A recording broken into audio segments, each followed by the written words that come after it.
సెగ తగలంగానే తగరపు కాగితం చూసారా, 33 ముడతలు పడిపోద్ది, ఊరకట్ట టచ్ అయితే చాలు.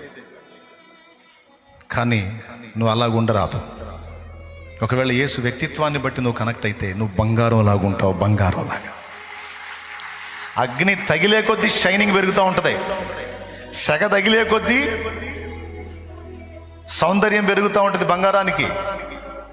ఎంత అగ్ని తగిలితే అంత తేజస్సు. మన విశ్వాసం బంగారం లాగా ఉండాలంటే మనం యేసయ్యను దేన్ని బట్టి ప్రేమించాలి? అప్పట్లో నాకు పెద్ద సమస్య వచ్చిందయ్యా, నాయన దగ్గరికి వస్తే సమస్య తీసేశాడు నాయన. ఇంకా అప్పటి నుంచి నాయన దగ్గరికే వస్తున్నాను నేను. అంతకంటే పెద్ద సమస్య వచ్చింది అనుకో, ఈ నాయన కనపడదు. కాబట్టి సమస్య తీరినందుకు నాయన కాదు, నాయన లాంటి నాయన ఇంకొక నాయన లేడు. నాయన వ్యక్తిత్వ సౌందర్యం గొప్పది, నాయన ప్రేమ గొప్పది, త్యాగం గొప్పది, నాయన నాకు సిద్ధపరిచిన రక్షణ గొప్పది, నాయన నాకు చేసిన వాగ్దానాలు గొప్పవి, నాకు ఇచ్చిన వాక్యం గొప్పది, నాకు ఇచ్చిన వాగ్దానాలు గొప్పవి. నాయన అవి నెరవేరినా నెరవేరకపోయినా ఆయన్ని బట్టి మేము కనెక్ట్ అయ్యాం కనుక మేము ఆయన వదిలిపెట్టాం. ఊరు మొత్తం ఏకమై తేడా అన్నా సరే మేము యేసుని వదలం. ఎందుకంటే చెప్తున్నా, అది కూడా చెప్తున్నా, నిన్ను దేవుడు పరీక్షలోకి తీసుకొస్తాడు, శోధనలోకి తీసుకొస్తాడు. నన్ను కూడా తెచ్చాడు.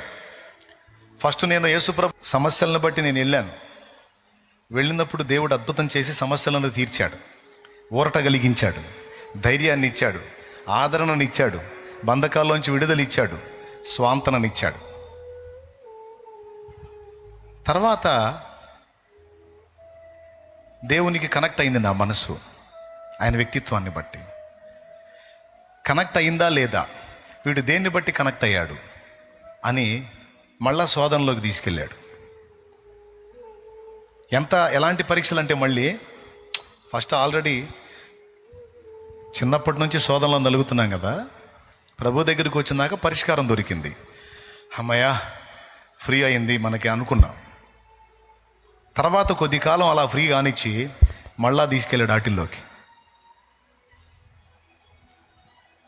అంటే రొట్టె ముక్కల్ని కనెక్ట్ అయ్యాడా వీడు, లేకపోతే నన్నుగా ప్రేమిస్తున్నాడా, అసలు వీడి లవ్ ఏందో చూద్దాం అని మళ్ళా తీసుకెళ్ళాడు సుడిగుండంలోకి, మళ్ళా తీసుకెళ్ళాడు అగ్నిలోకి.